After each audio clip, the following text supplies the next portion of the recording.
Well, hey everyone, and welcome to another Prepper website live. I'm so glad that you are here hanging out with us.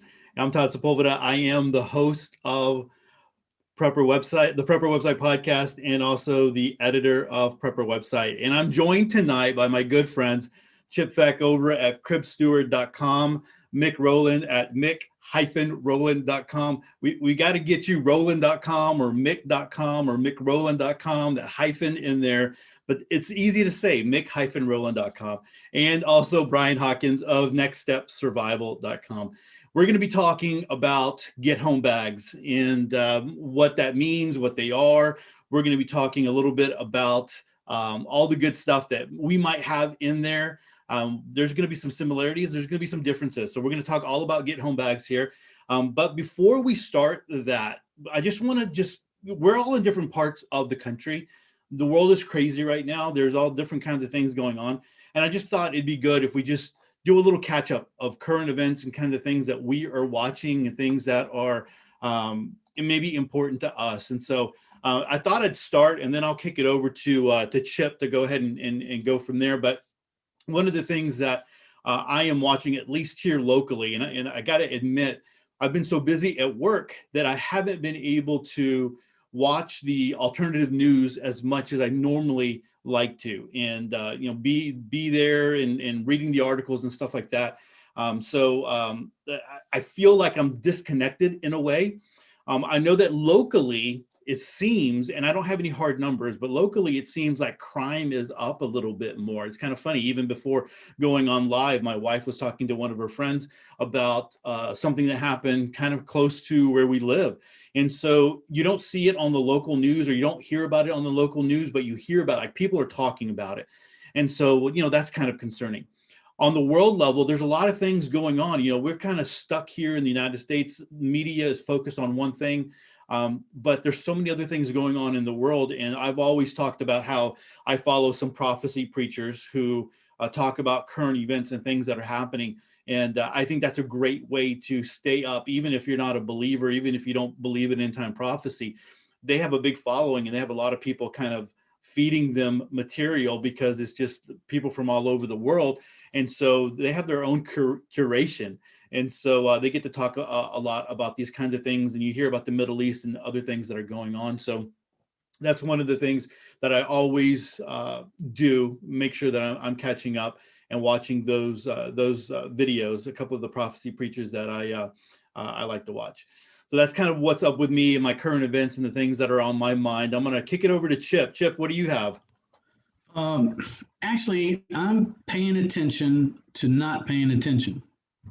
I the last several weeks, trying to keep up, and the different things that are happening, the different things to be concerned about, and how that is applying to, my preparedness and the things I need to be doing and should be concentrating on. And it was starting to become a little bit depressing.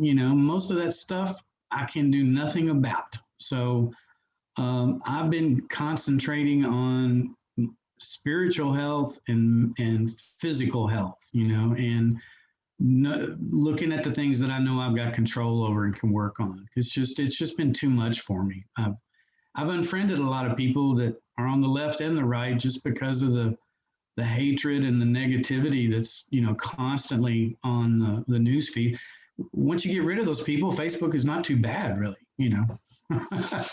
So I've been trying not to pay attention to too much stuff. So I completely understand. And I think there's a lot of people that are doing kind of the same thing. Let me kick it over to Brian. Brian, what's going on with you? You got to unmute. I knew I'd be the first one to do that. Well, I'm kind of in the same boat as Chip there.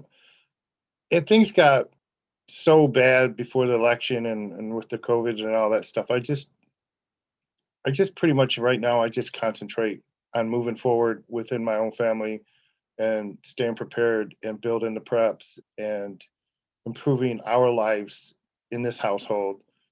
Excited about the garden, all that type of stuff, spring coming, all that. And I haven't been on Facebook in over a year.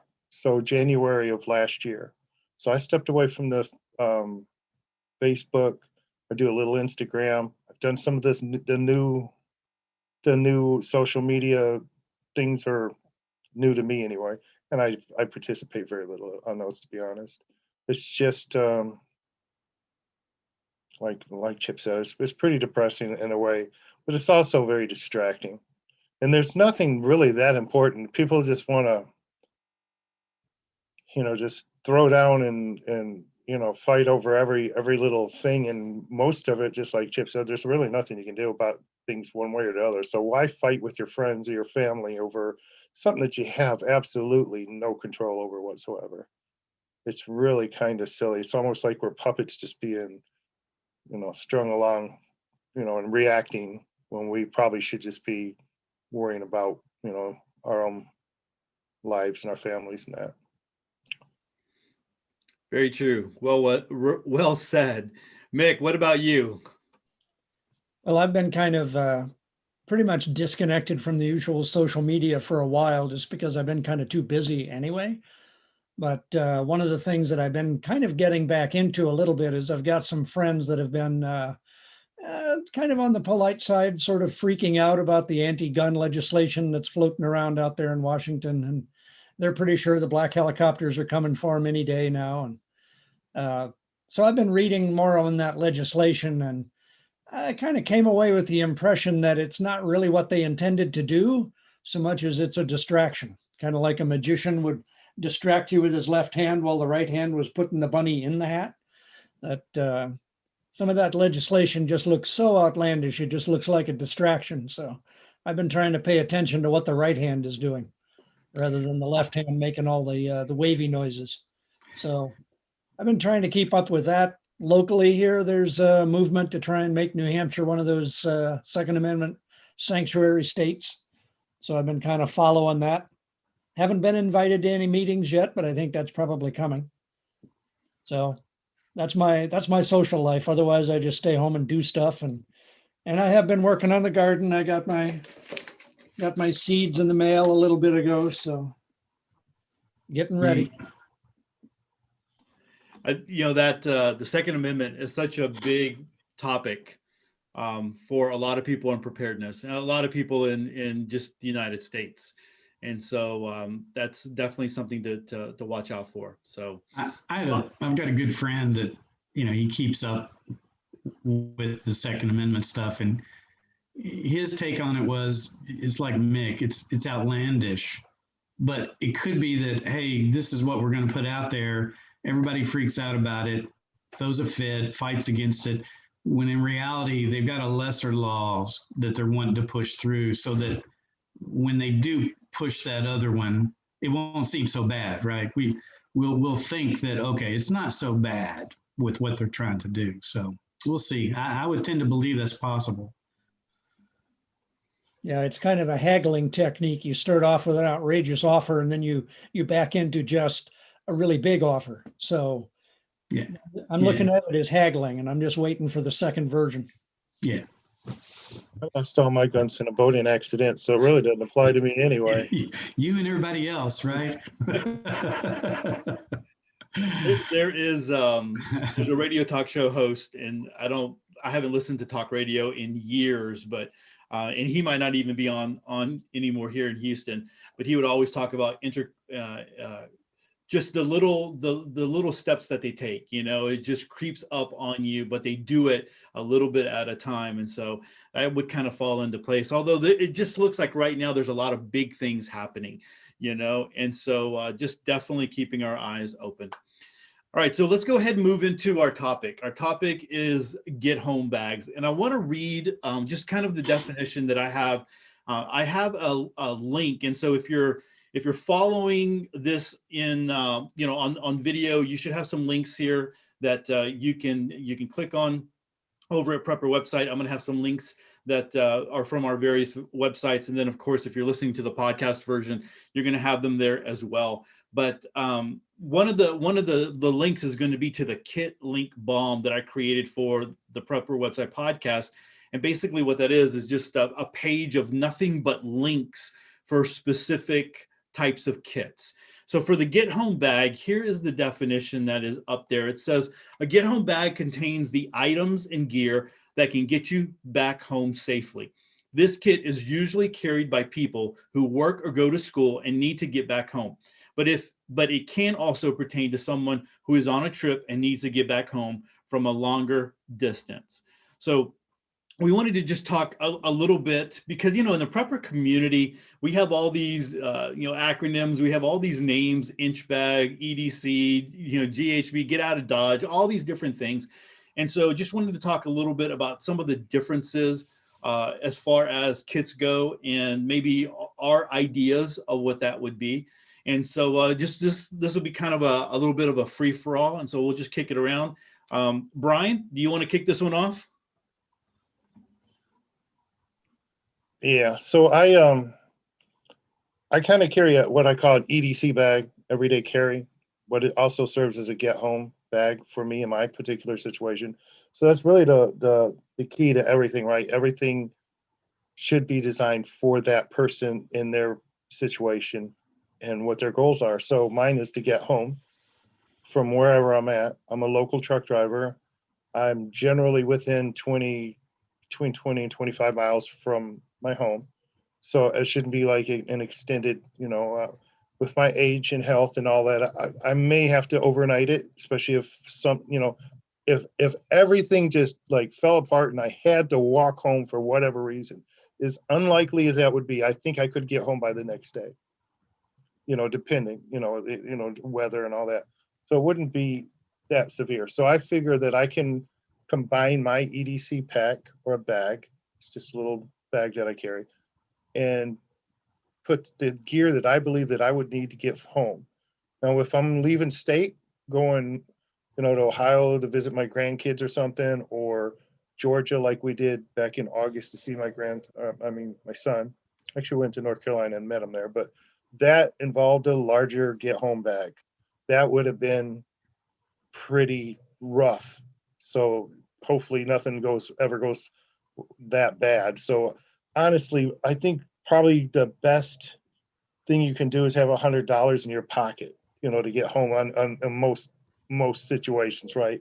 But as preppers in the room, we like romanticize everything, and we like to have our gear, and it's not that big a deal to carry these things with us, and it's not like you're walking, into the grocery store with this thing slung across your back. It stays in your vehicle, and it's not a big deal. So that's my get home bag. It's very small. It's not like this huge, military style rucksack or anything. So, and it serves as an EDC bag too. So I will have a highlighter in there, so that's not very, survivalistic, but, I can highlight, a book I'm reading, something, or a map, whatever, so it serves what I might need in any, given day, what I might want that I wouldn't have on my EDC that I carry in my pockets.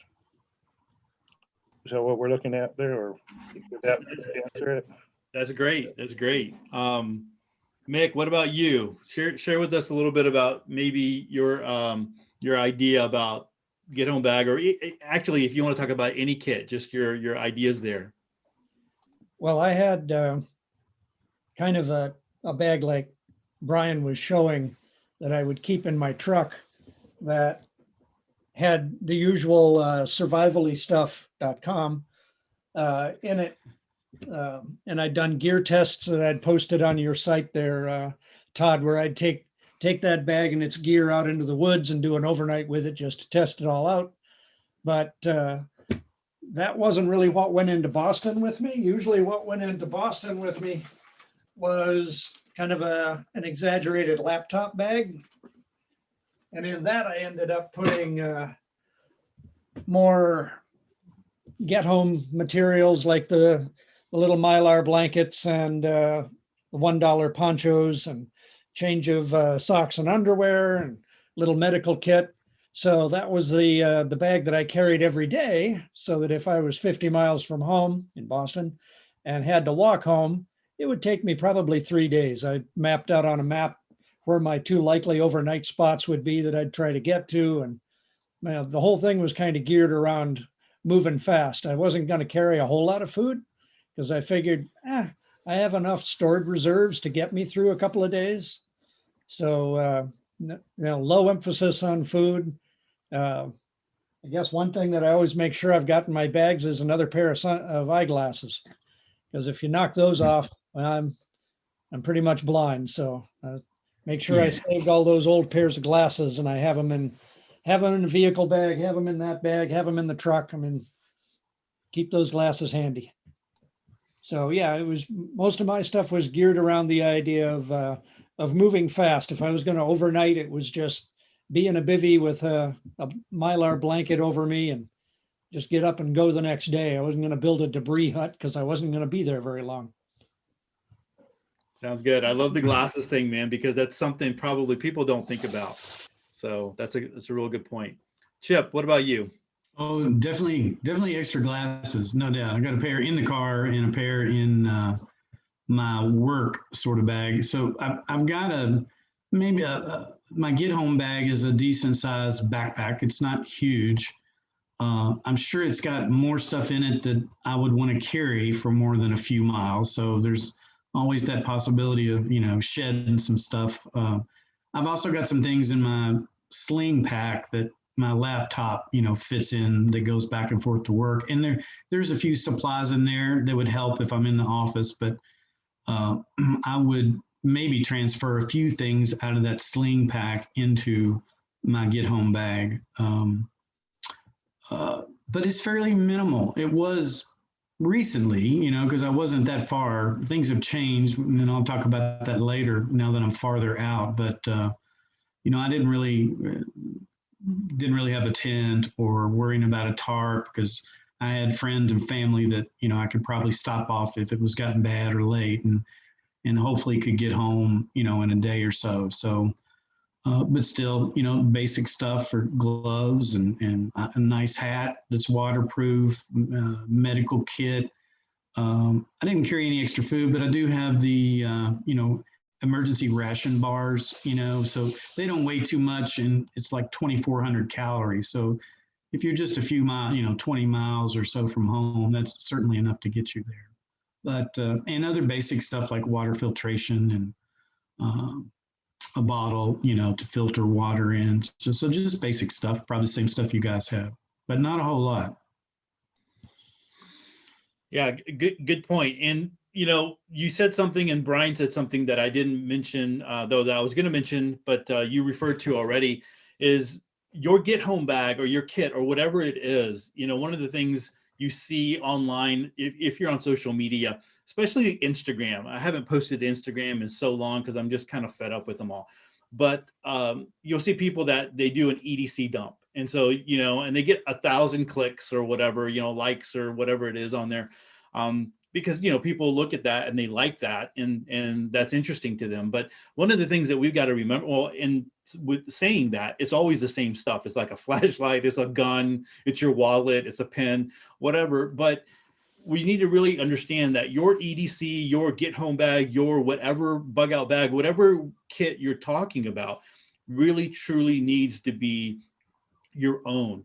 So when I think about get home bag, I think about going home from work and getting home from work, because that's where I spend the most of my time, and that's where my head is. And so, like everybody else, I have an EDC. I have a first aid kit inside of my backpack. If I had to walk home, or for whatever reason, the heavy stuff, the laptop, all that kind of stuff would be left at work. And I would grab my EDC, my backpack, and a bottle of water. I am so close to home, or from work to home, it's probably would be an hour and a half to 2 hours just walking. And that would be at at a leisurely pace, So I'm not really concerned about all the other things. Now, there's more that goes into it when we're talking about the next thing. And that's what we can kind of go into now, is like, what other situations would we want a get home bag for? I know that I was in our exclusive email group not too long ago, I believe, or it might have been an email that someone sent me. Someone said something along the lines is, I'm a stay-at-home mom. I don't need to get home back. Well, yeah, you're not getting home from work. There might be other reasons. So let's talk a little bit about that, and I'll kick it over to Chip. Well, let's do that. I'm going to kick it over to you. And what are some instances and situations where we would want a get home bag?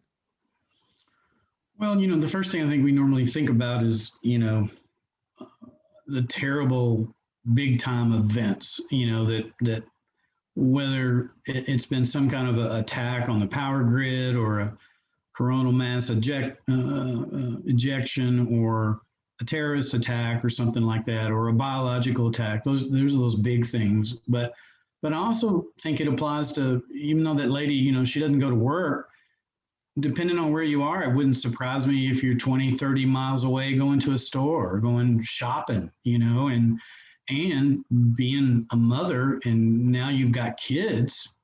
Well, there's a whole nother set of needs, that you need to think about and prepare for. So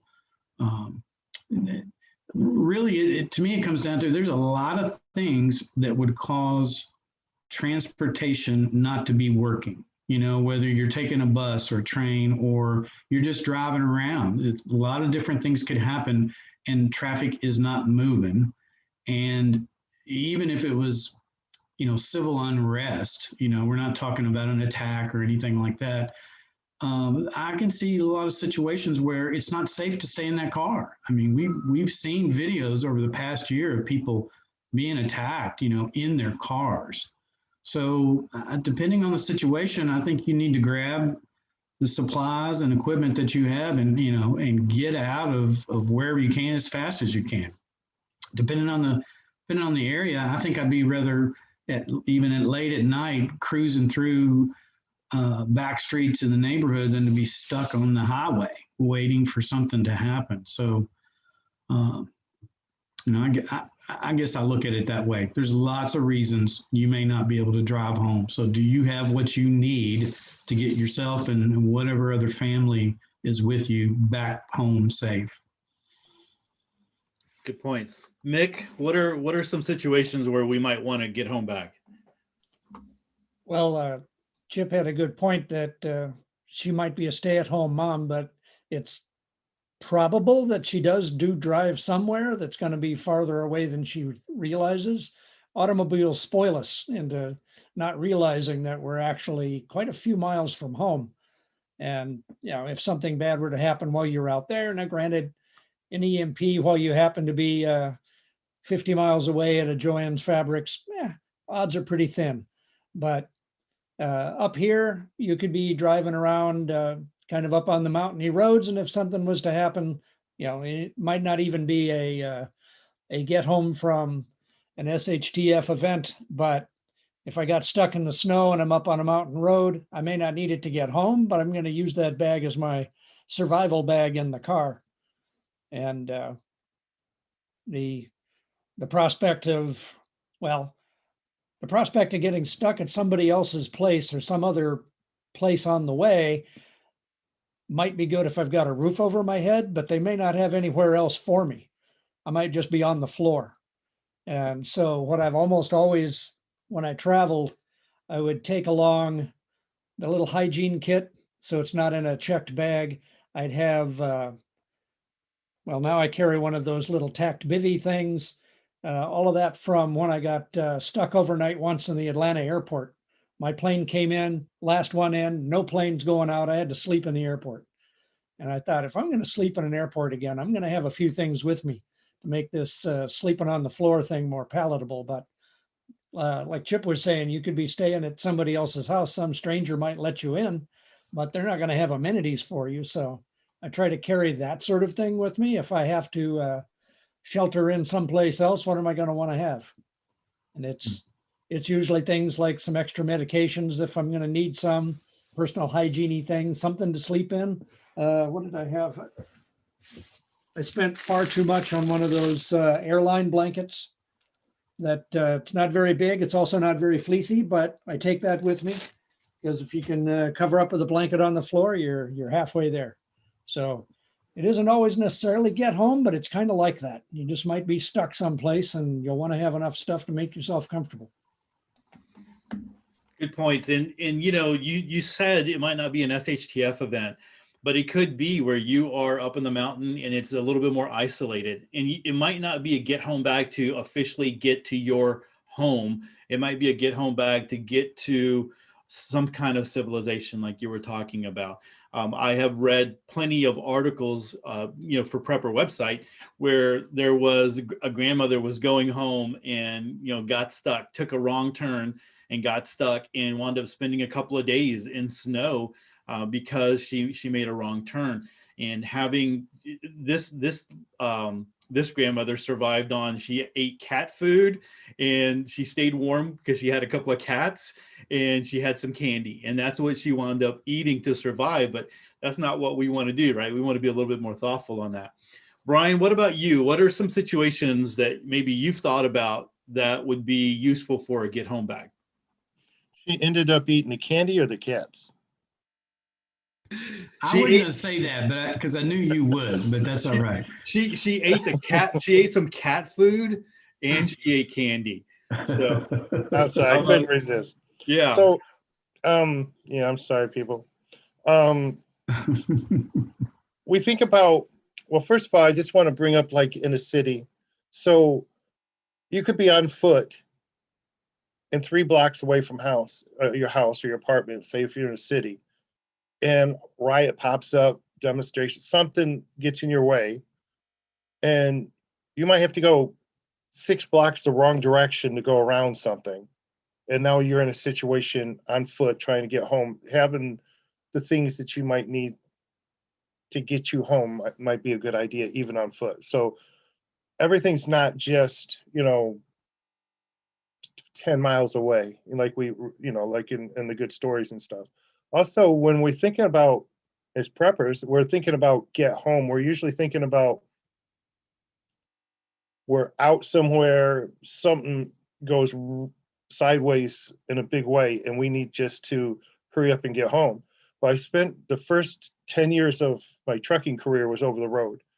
And I've spent plenty of time, like weekends, sitting in not even a truck stop or something, just iced in, just can't move on the side of the road.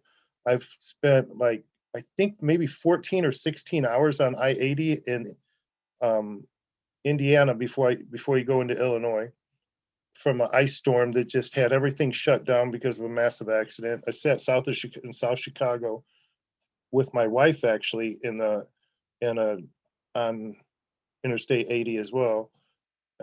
And I think we were there for 8 or 10 hours. So having the some people might call it a survival kit, but just having the things that you need to get through whatever you need, just for that time, however long it's going to be. And maybe things just clear up, I mean, the salt trucks came, tow trucks came eventually, and, we were moving again. But it took, we good half a day, or in one case from at night all the way till early morning, and nothing was moving. And then cars are run out of gas. It's in the wintertime, people are freezing. I literally had people coming into the cab of my truck to get warm and to get food. And when we had water as well, just because they ran out of gas or they were afraid they were going to run out of gas. And some people didn't have the exhausts, they could smell so they were worried about carbon monoxide and all that. So just having the mindset and being prepared for whatever might come your way. So maybe it's not to get you from A to B. Maybe it's just to get you through a moment until things get back to normal on your way home. So that's just another way to look at it. But we definitely want to have what we need, both mindset and the gear to face whatever we might face to get us home to our families. That's good. Good stuff there, Brian. When I think about situations, I've already mentioned I work really close. I mean, everything where I live is really close by. And so I don't spend a lot of time going too far away from home. It's just, I guess I've been blessed that way. And when I was doing weddings, it was always in the back of my mind, right? Because a lot of the times the wedding venues were a little bit further out. And so that would be one of the, reasons why I would want to take some gear with me, my get home bag, that type of stuff. But the real one where I really had a little bit of anxiety is when we took a family trip. And it's still years ago, but it's still fresh on my mind because I remember, I was in preparedness, I was running the website, all that good stuff. And we were going to Disney in Florida, and it was a long trip. It was two, my in-laws and my sister-in-law, and they were all with us. And so, two vehicles going, and you're thinking about, okay, I know I have traveled through Louisiana. I know that there is this one place between, oh my gosh, now I'm gonna forget. I think it's Lafayette and Baton Rouge. Maybe it's like just a long stretch on I-10 of nothing but freeway going over the swamp. And so every so often you'll see a phone on the side. So like if you break down, there's no shoulder, there's no nothing. There's just a phone. Like you would have to walk to a phone to call someone. And so anyway, I had that in my mind and going all the way to Florida. And I'm like, okay, we need to have something, going there, we need to have supplies. So having that in my head, and then also the first aid for me is like, if we're going to be in the vehicle for a long time, and if we get into an accident, what's going to happen? So for me, my get home bag was almost like my big first aid kit that I have from Dr. Bones and Nurse Amy. And so that went along with us. So, along with all the other junk that you're taking and packing into your car, I had that as well. And so that's just the situation that you start thinking about. And so I think, Mick had talked a little bit about if he was having to get home from Boston, that he kind of mapped it out. I think that's always good. If you're going to take a trip, then look at a map, look at your route, maybe even print it out and say, okay, hey, if we needed to, this is here. And so you have an idea of where you are if you break down or if your phone runs out of power and all that kind of stuff. So, just a lot of considerations and things to think about. You don't think about when you're going on a family trip that something like that could happen, but it does happen. So let's go ahead and move into what are some considerations that we need to have. We've already touched on some of these as far as get home bags and getting home and things like that. And so what are some ideas here that we can think about? I'll kick it off. And I've talked about this on the podcast before. One of the things I think is beneficial is, now I'll tell you right now, I'm not a big fan of Google and YouTube and Facebook, although we're using all of them to stream. The way that I'm thinking about it is that we're going to use them until they stop. They ban us, right? And that's probably coming eventually. So you know what? I guess that's a good time to plug that all the videos that are on YouTube are being synced over to Odyssey. And so I am posting a lot of videos over at Odyssey. And so that is based on blockchain, and it's decentralized, and that cannot be taken down. So I think there's a lot of creators starting to do that because they see the writing on the wall. So with all of that said, one of the things that I think would be good is if you're looking to find out what's the best route or how long it would take you to walk home, using Google Maps has this ability to change the way that you're traveling. So if you're traveling by car, or you're traveling by bicycle, or if you're walking, and so you can plug that in, and it would give you an idea of how many miles it is, but then also how long it might take if someone was just walking at a regular pace. And so that might be something that you consider and something that you put into your mix of tools when you're thinking about getting home from maybe work, or maybe, again, a trip that you're taking, or something along those lines. Let's go ahead and I'll kick it over to Chip. Chip, what are some considerations that we might need to think about? Well, certainly distance, that has a lot to do with what you need to have in your in your supplies, in your car. And then the other thing is, the what kind of area you're going through. Some areas could become dangerous. Some areas are already dangerous, right, at night. So especially, for me, I'm working down in a large city. So, it probably would take 10 plus miles before I would be away from that danger, depending on the situation. So uh, those are the main things for me. I'll let everybody else. I know this is probably not a great big topic, so I'll let others comment there. Brian, we'll let you go. What do you have? All right, so I think we pretty much got to stick with the standards for survival, like, right? So we need water, we need food, depending on how far we may have to go, shelter, defense, security. So I think the security pretty much is across the board, regardless how far you might have to go. Like you, Todd, you said everything's pretty close, and I believe, what did you say, 2 or 3 hours you'd probably be home, so you probably don't have to worry about shelter, or food, actually, maybe some water, maybe not.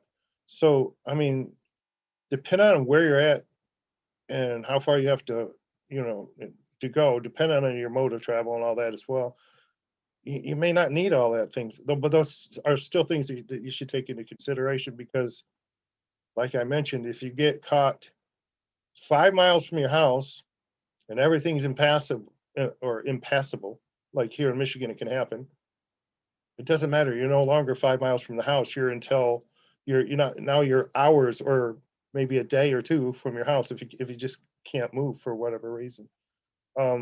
So yeah, I think it's a good idea to look at everything you need to survive.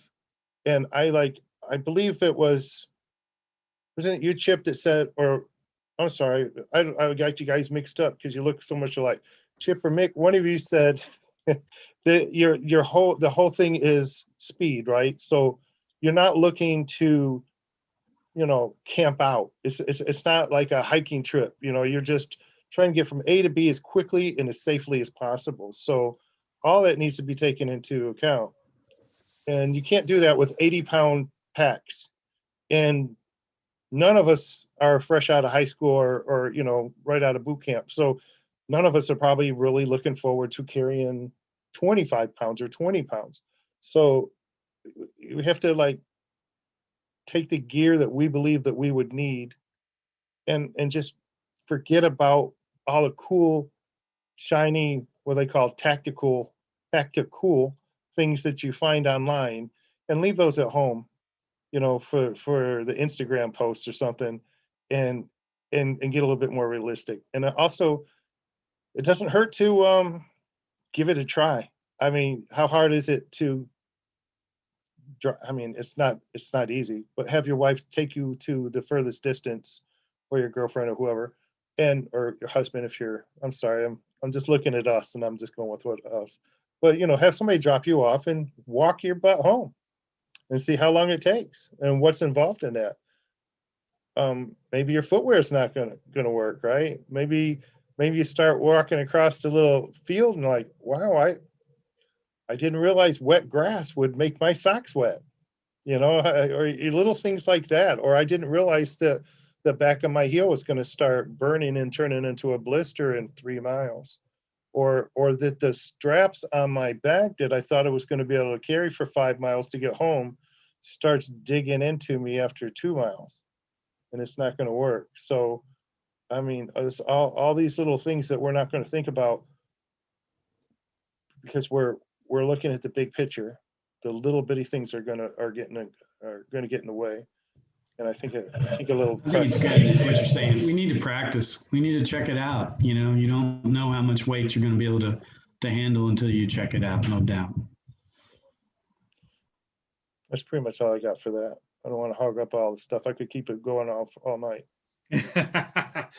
we can just let you go too. One day we'll do that. We'll just all show up and just let you go. All Mick, right. What about you? What are some things here to consider? Well, I guess up in the Northeast here, where it tends to get colder and it tends to get wetter, I guess my emphasis had been kind of on the shelter side of that. I figured water, there's streams, there's lakes, there's rivers, I can come up with water. So I don't carry a lot of that. I carry some filtration.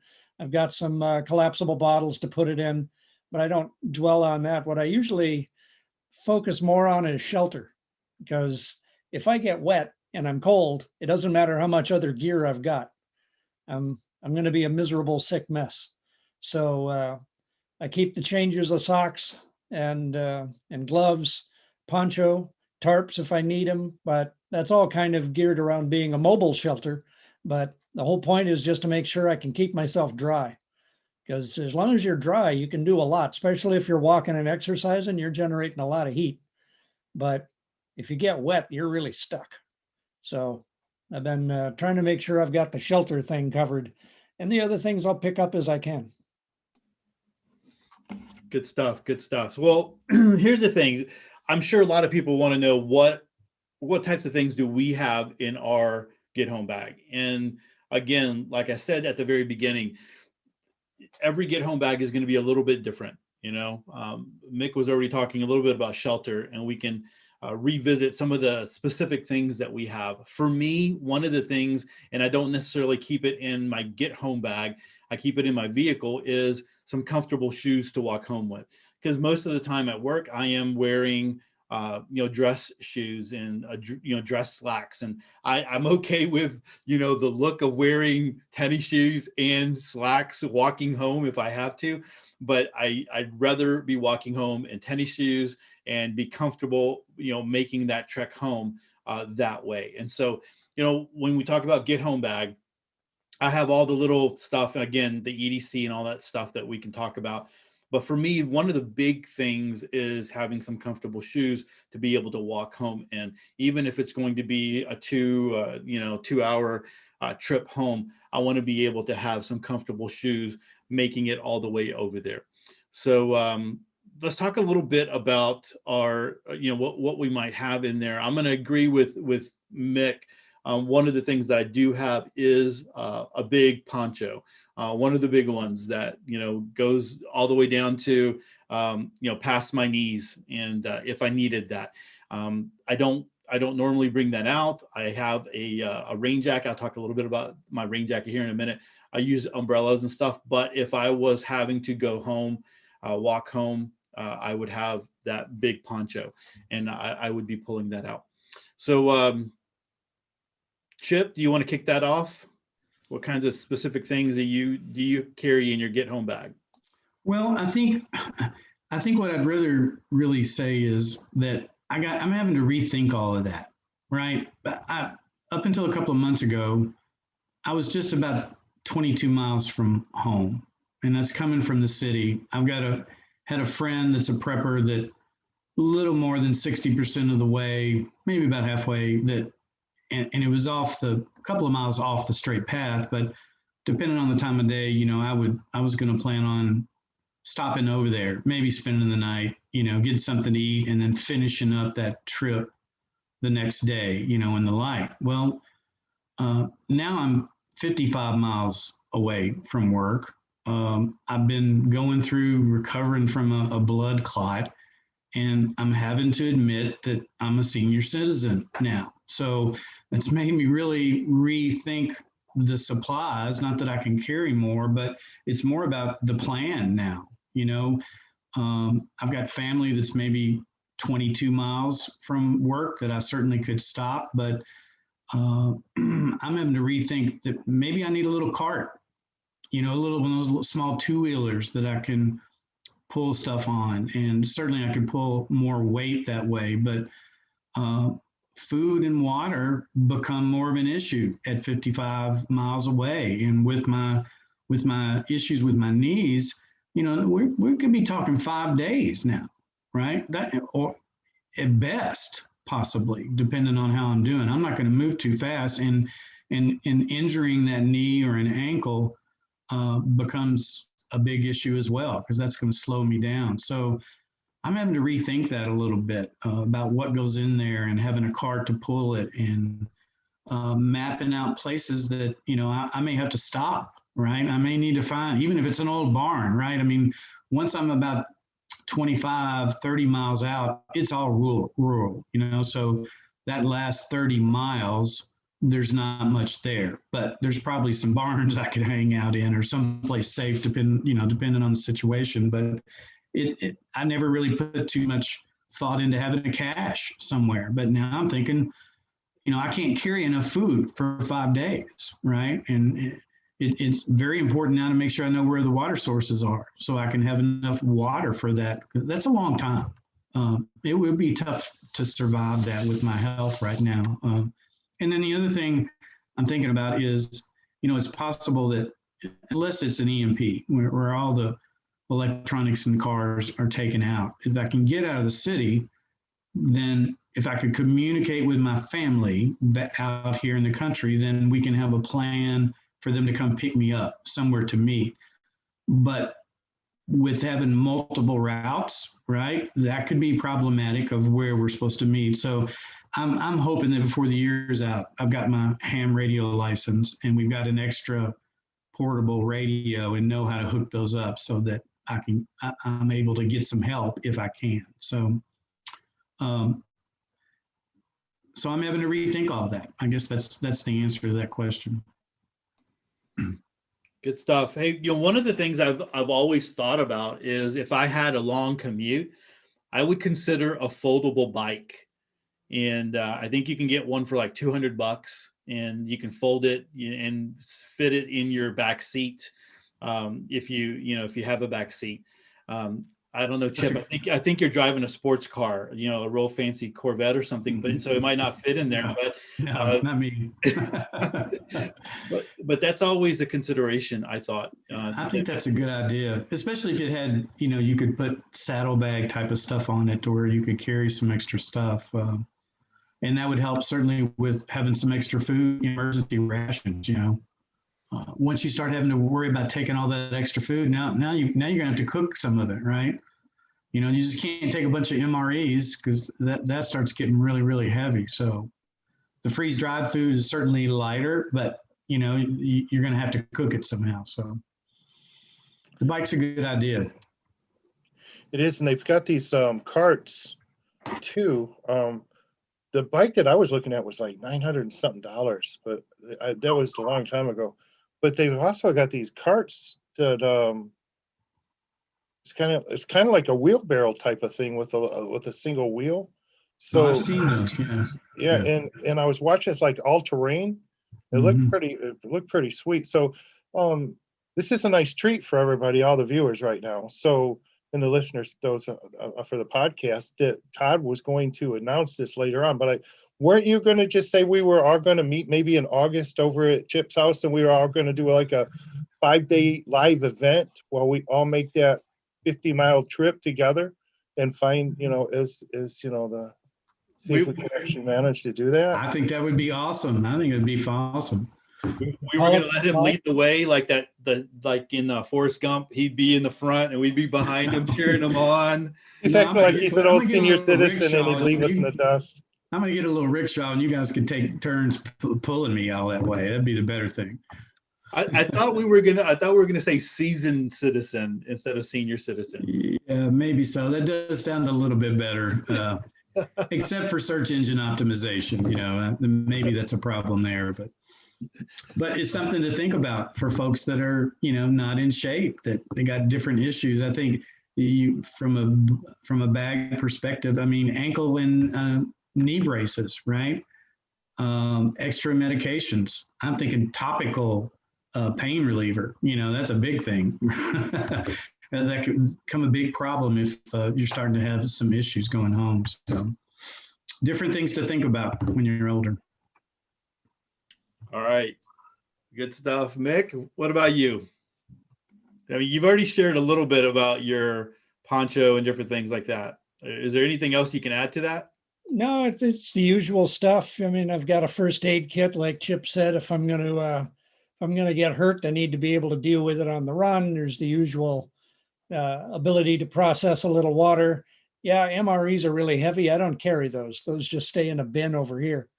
But enough food to at least keep me going. But I'm not really planning on the need for a big full belly at the end of every day, just to kind of keep the strength up. But like I said before, the emphasis is on mostly speed. And unlike you, Todd, when I was going downtown, I could wear whatever I needed to. So I would pretty much dress for the weather if I had to walk, which is just a habit we have here anyway, is you just never know. I mean, if it's bad enough that you're going to need boots and thermal socks, well, then you better just wear them. So tended to dress for the weather anyway, but like I say, the bag usually had the usual food, medical, uh, water source materials, and like I said before, the sheltery part of it. But didn't try to get too much fancier than that because it was just trying to get me home. Yeah, definitely some good stuff there. And yeah, I kind of agree with you on the I've thought about this as far as the bug out, your bug out location, if it is a couple of days away, um, if you are bugging out, you would, you want to get there as fast as possible, and so the idea, I think sometimes when you read articles on bugging out and different things like that, people, it's like you're making a camp, every night you're making a camp, you're making a shelter, you're doing, it's like, no, you want to be able to move as fast as possible. And so I think all those are good points. Brian, did you have anything else to add? I know that you shared a little bit, but was there anything else to add on specific items maybe that you might be able to share there?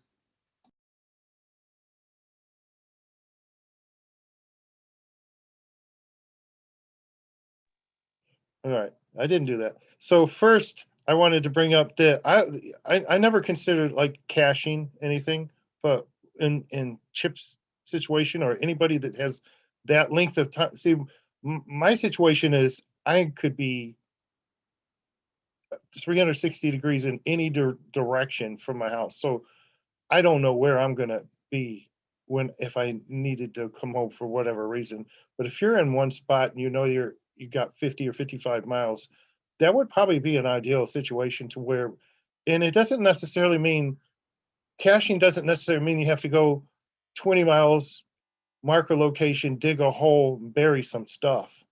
I mean, if you have a community that you're working on, um, between those points, you can maybe leave some gear with some like-minded people at their place, and that just does away with all the problematic things of trying to find something in the woods or it getting stolen or lost or destroyed from weather or what have you. So I thought I'd bring that up. And another thing is, a lot of us tend to go with the extreme. I know I've been saying this for years, and I know people think of it like I'm a broken record, but everything's not going to be the coronal mass ejection or the EMP or the nuclear strike or the invasion or anything like that. More than likely, it's going to be something a little bit more reasonable. So chances are your phones are going to be still functional. Maybe you don't have cell service, so. And Todd, I'm with you, with the Google and all that, the evilness going on with all that. But at the same time, something to think about is I just recently changed my phones, and um, one of the things that I had done on my old phone that that had forgotten about that I had to do on this new phone, well, I didn't have to, but it gives you the option to download a certain grid of maps to your phone to where you can still use the GPS while you don't have network. So I would probably, if you have the storage on your phone, download the map that would cover whatever distance you cover, and be able to use your GPS or your mapping or whatever you use on your particular phone to get you from A to B. I wouldn't rely on it. I think it's still a good idea to have maybe a compass, um, and a local map, some type of navigation. And I like Mick's idea where everything's mapped out already ahead of time. If you can do that, if you're and have a good idea where you want to stop and all that type of thing. And also on that point, the phones, um, they've I mean, you could be here all day just talking about how valuable or how many tools are in one phone. So what I always carry in all of my bags, and I don't know if I did a video, I definitely did a blog post while I build these kits, and I've got half a dozen of these kits with these various power banks, and then every bag, get home, bug out, EDC, every vehicle has one of these charging kits in it. Everyone comes with a decent charging bank, all the cables that you might need, to plug it into outlet for your house outlet, your 12 volt, for your, to go into a cigarette plug lighter. I even keep the ones where if I just had to push it into a battery with alligator clips. So, to be able to charge your phone and keep it on the go. I have a couple of them that charge with solar, but in my experience, they're not very good. I mean, you get like 30 seconds and it's already going beep beep, and that was like hours in the sun. And to my experience, I didn't spend a lot of money on it, so maybe that's the issue too. But I don't think they're really there yet. But I think it's a way to charge your devices can be very important in today's environment for most SHTF events that we would have to deal with.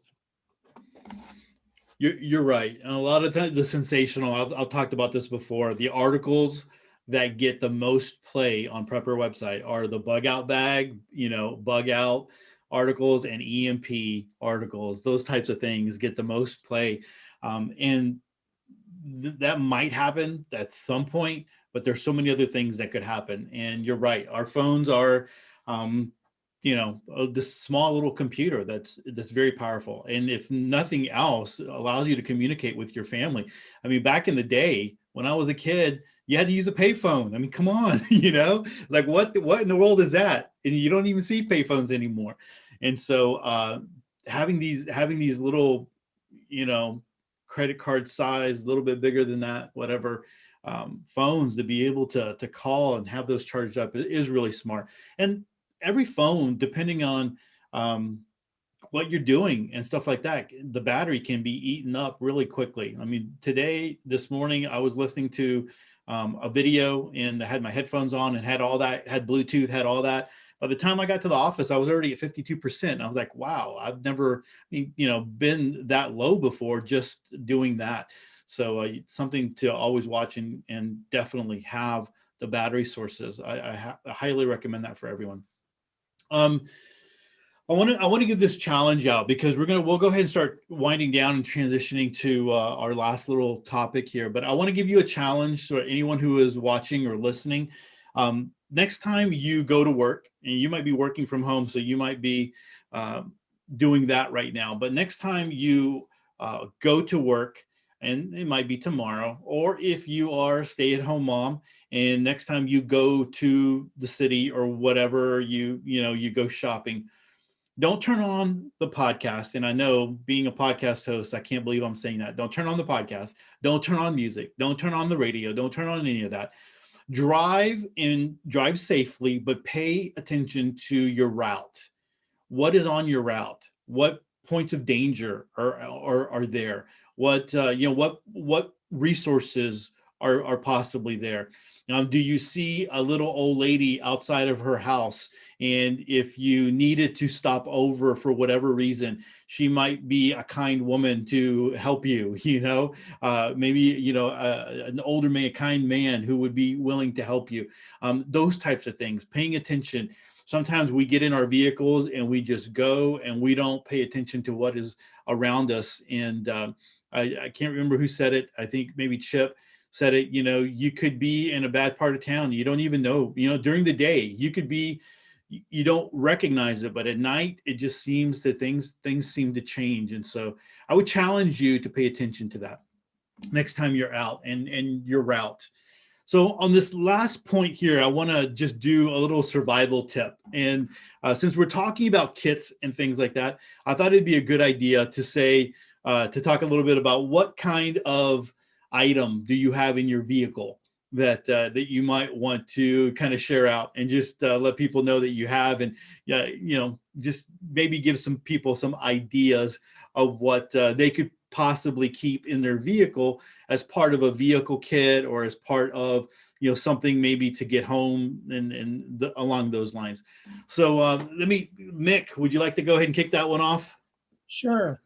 Something that I don't have in my get home bag, but I make sure both of our vehicles have it, is an aerosol fire extinguisher. Because I've never actually had any of my cars catch on fire, but I know a guy at church that had 3 of his cars catch on fire.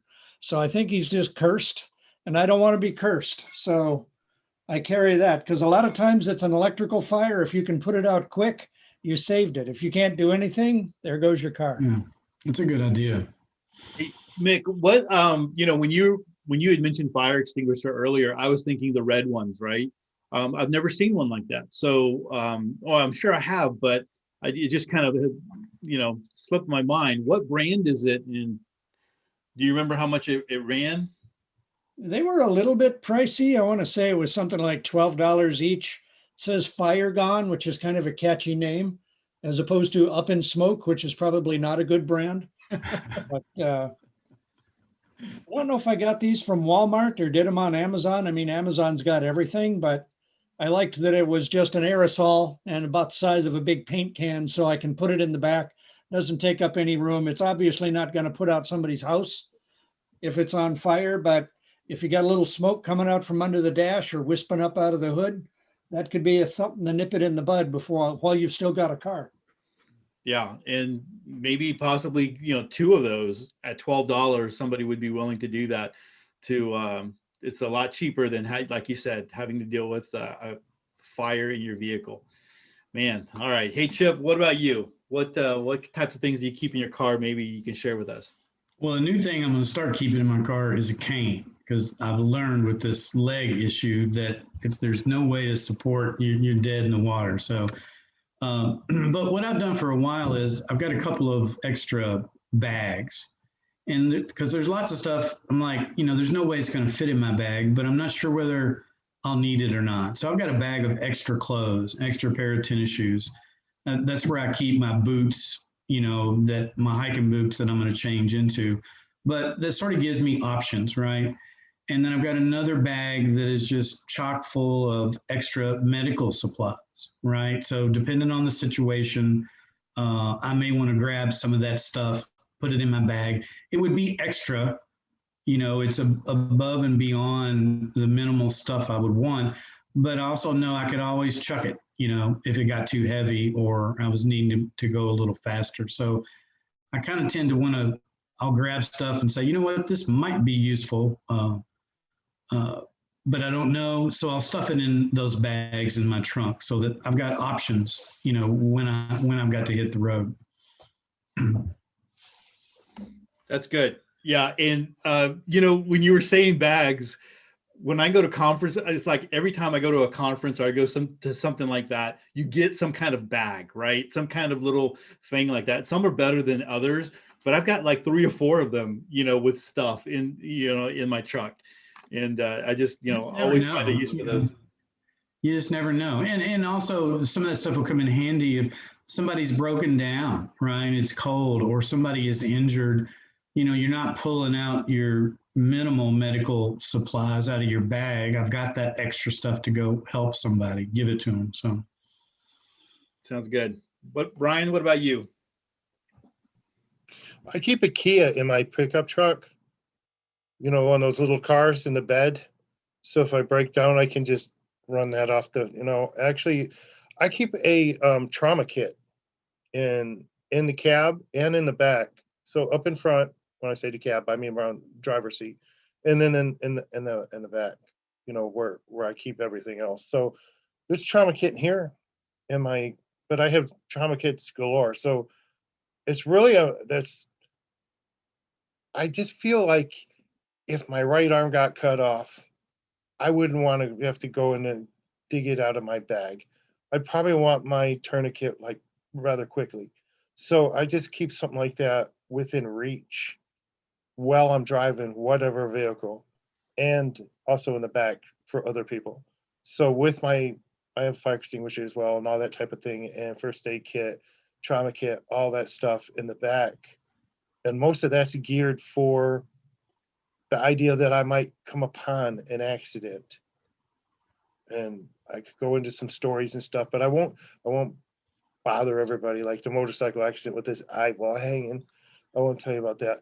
But I always want to be prepared for those incidents, but something could happen to us too, you know. I mean, being able to open your window, you know, like a window breaker, seatbelt cutter, that type of thing. And it doesn't have to be something, you know, a pricey thing that you get out of Amazon, you know, ball peen hammer. Although you would want to have it secured, right? So getting an accident, you know things going to move. So it'd suck real bad. Just need to get out, and all of a sudden your hammer, you know, flew in the back seat or something, or worse, in the back of your head. So, That's pretty smart. You know, I hadn't thought about the tourniquet. You're right. If you had a bad enough injury on yourself, having to get out, pull out the get home bag, and then dig into it, and you may lose too much blood by then. So that's really smart. I'm going to go do that. good deal. That's pretty much all I got. I've actually got videos of my every year. I put these videos on the car kits, the survival car kits that I do, and I don't think I did it this year, so I need to get on that. But I go back, and it's funny, Todd, because you mentioned that the big ones, like my EDC bag is shrunk to a small percentage what it was, and the videos, the views have dropped, the comments have dropped. So when the first one I did, well, it took 45 minutes to go through all of my gear and everything. Those videos was like, the views was high, you know, the comments, all the likes and all. So the older I get, the more I'm like, I don't really need 3 tents or a hammock and 2 tarps and 3 cook kits and all that stuff. I really probably don't need all that, and 6 tow ropes. So, you know, I've reduced things drastically. So I need to get another video going on that for my updated kit, and it'd probably take 5 minutes. I gotta agree with you. You know, as you learn, you have more skills, and you think about what truly is needed and what's possible. Yeah, your stuff starts going down, and your kits start becoming smaller. Hey, I gotta say, I love the No Regrets T-shirt, man. Supporting the podcast. All right. Yeah, and the only thing is, Todd, I won't complain. It makes me look fat. Other than that, I like it.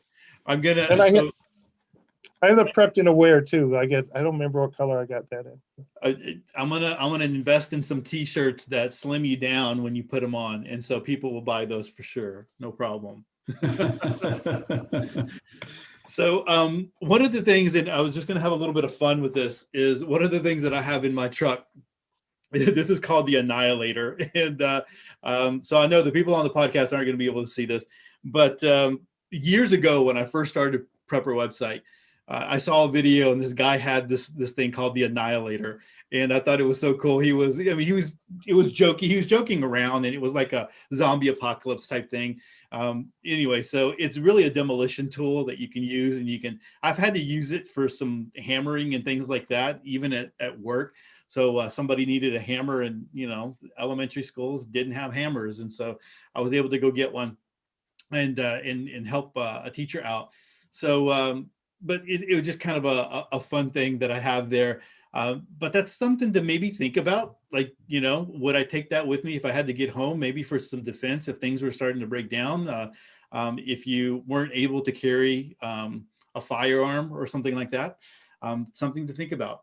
One of the things that I do have that it's kind of funny when we talk about all the survival stuff that we have, all the, you know, the water filters, all the ways to make fire, all the cool knives, all of that stuff.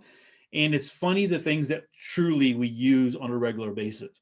So one of the things that I keep in my truck is a rain jacket. I've got the poncho, but a rain jacket that I bought at Sam's. And it was one of these things where I went in there and it was on clearance. It was like $3. And I was passing by and I saw it and I'm like, $3. And so I picked it up, and it's a little bit thicker than like a windbreaker, but when you wear it, you don't burn up. You feel cool. And actually, I've worn it as a light jacket before. It's got a hood that you can pull strings around if you need it to tighten up. It's got air holes and air pockets. And there's been many times where maybe my wife took my umbrella, or I took it into work and I forgot to bring it back out into the vehicle or whatever, and I didn't want to get drenched. And I just have it hanging in a hanger, on a hanger behind my seat, and I just grab it and I can put it on. And if I needed to, I could fold it up and put it underneath the seat, but I don't usually have a lot of people riding with me in my back, the back of the cab. And so I just use that, and I've used that many times. It's one of those things. And so when we think about get home gear and get home bags and EDC, don't discount those things that you are going to use on a regular basis that come in very, very handy. So just wanted to say that. So guys, we're going to go ahead and end it there. Great time. We'll just go one more round. And I know sometimes we might have something to say. Chip, do you have any last words before we end it? No, I think really there's a lot of good information presented here, and I learned a few things for sure. So I appreciate everybody sharing. Good. Brian, what about you? I would just say, take what we and other people on YouTube and podcasts and everything say, and then just formulate your own plan and gear everything toward yourself. So ultimately you're responsible for yourself. And I've gotten that before, where it's like, I'm sure you get these too, Todd, the email or the message. What do I need? What do I need for my EDC bag? What do I need for my get home bag? Only you know that. So think it through, and if you can, by all means, run it through. Take it out. Get out there and start walking. if we're talking about a get home bag, but yeah, just avoid the trap that I fell into, where you're watching the YouTube videos, and also we've all probably done this, but where you go and you fall into this trap where you buy this latest, coolest tactical thing that you just seen. Keep in mind that a lot of the people that are showing how great this thing is, they're making a little bit of commission off of it. And there's nothing wrong with that. I love my Amazon affiliate, even though it doesn't pay hardly anything anymore. But I still will put an affiliate link out there and not feel bad about it at all. But I try to only put something there that I feel is worthy of it, right? But just because it's something that I might use doesn't necessarily mean it's something you might use. So if I'm like showing snow boots or something, Todd's probably not interested in that right now, So I'm just saying, just take what we have, our advice, or what we use. It's not really advice, and use that maybe for a little bit of motivation, inspiration, and maybe some ideas, and then put together your own plan. But definitely think these things through, because they are important, and it can make the difference. It can be life or death. It honestly can. It probably won't, but it might. That's what being prepared is all about. Prepare for the worst, hope for the best. Good stuff. Mick? Well, I was going to key off of something that Brian said about testing it out, that after you've assembled your gear, you don't really know if it's going to be enough or is it too much. But one of the ways to do it, like you said, is take your stuff out in the woods, even if it's just your backyard. Just try to use what's in your bag, see how it went. More than likely, you're going to find out, I can survive this. It wasn't that bad. Or I didn't need that kitchen sink after all. I can leave that behind. The other thing that'll do, aside from train you with your equipment so you'll know what to do with it, it'll give you a lot more confidence that you can get by with a whole lot less stuff than you think. So just the confidence of knowing I've done this before. It's not the end of the world. We don't need to run and tell the king. So, that confidence is worth gold. Yeah, that's a good point. And Mick, I think the way that we connected was that article that you wrote years ago, that you did a run through with your gear. So still remember that. still remember that one. One thing that as Mick was talking, one thing that I remembered, and then kind of Brian brought that up as well, is you can't make a get home bag and just make it one time and there you go. You've got to change it out. You know, you hear people talk about their bug out bags and changing it out for the seasons. The same thing applies for your get home bag as well. There's different seasons. You know, those of you that live up north, you're going to deal with winter, and the items that you're going to have in your get home bag at that time is going to be way different than when you have just you know, the better weather, right, when you're in the summertime.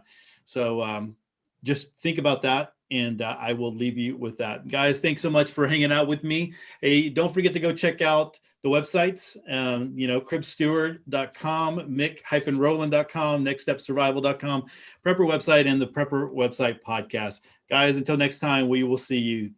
See you guys. Bye.